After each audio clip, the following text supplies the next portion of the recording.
Hi, this is James Page at the FTTH conference here in Berlin.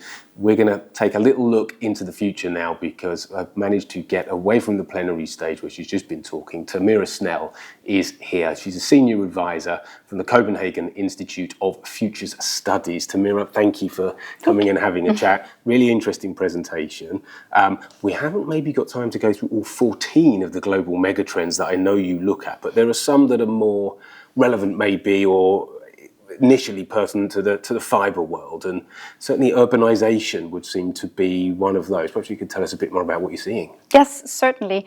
Well, urbanization is, as you said, one of our 14 megatrends, and it is one of these global societal currents that we see will continue growing. Already in 2008 or 9, I believe, half of the world's population was living in urban areas, and this is a development that will continue. It's estimated that by 2050, it will be around 80% of the world's population living in greater urban areas. So more dense, also larger, also most likely more connected and wired up in terms of having easy and stable and fast internet access.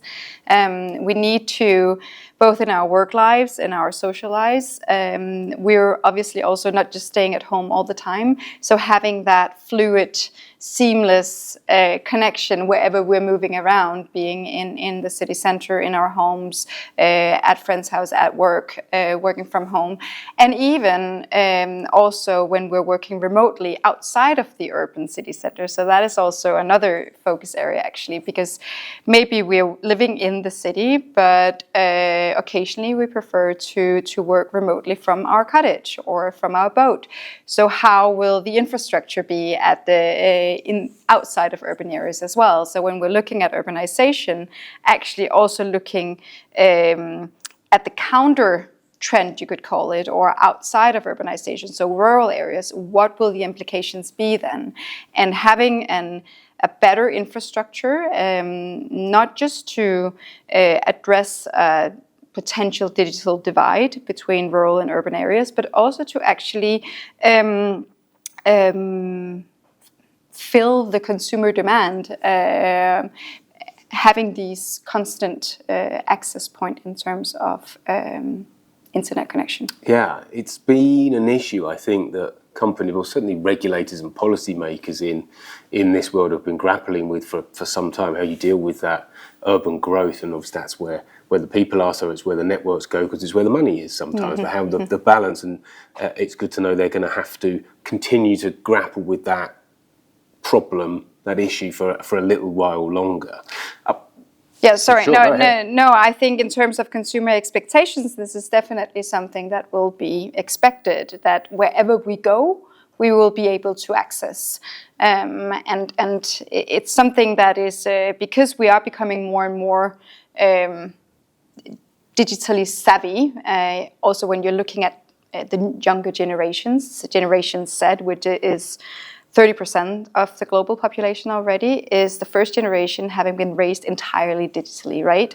So these future expectations as well, as we live longer, and the coming generations as well, Generation Alpha and the generation after that, their expectations will be that this is obviously something that is put into place. Yeah.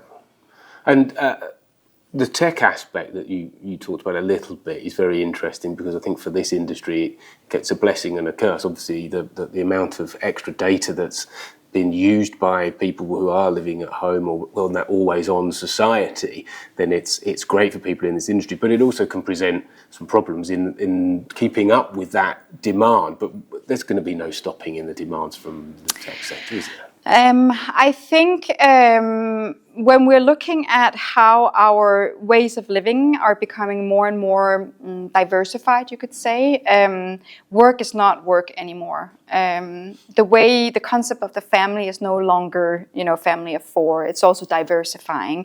There's, building new needs, more fragmented needs. So it's, we're leading lives that are not as you could say, stable or rigid anymore, and we're becoming much more fluid, like we call it. We call it liquid consumers and liquid society, and with the liquid society and the liquid consumers, we are expecting these seamless connections. However, with every trend, there is always a reaction or a counter trend. We are becoming increasingly aware of our data footprint. So how data will be handled, how it will be regulated, how it will be, how privacy will be kept and secured so that we can trust. I mean, trust going forward is one of the key words when it comes to the future consumer. Yeah, absolutely. Really interesting. And thinking about that liquid consumer, I wonder whether this industry sometimes has a tendency to think in a very technical way and maybe should be more aware of the consumer needs than perhaps they are, and thinking and understanding what they're going to be wanting in the future. Well, that is my point exactly, actually, that with everything tech, and that was also some of the things I presented in the keynote, when we're looking at the different megatrends that is concerned with technological advances, so the network economy, the service economy, AI and automation, obviously, we can often tend to get into this optimism bias. If you know from behavioral economics that we have our cognitive biases that is kind of, sometimes making us not really making informed decisions, both as professionals, but also as private consumers in every context. But there has been this tech optimism regarding just being able to do things and being able to develop things that make sense in a development perspective.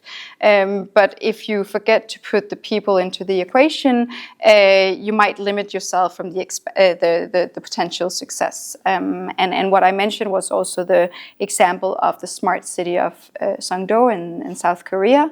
That was supposed to be the smartest of all smart cities, and it was really built with an infrastructure where communication and trash handling, everything would be a matter of seamless connections. And in the end, the real challenge became having people actually to move there, because there was a lack of community.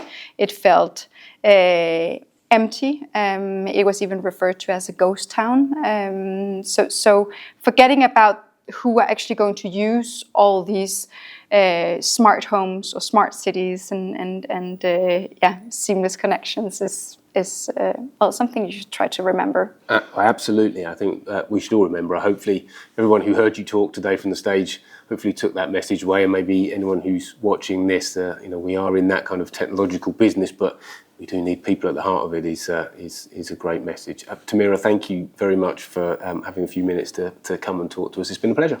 My pleasure. Thank you.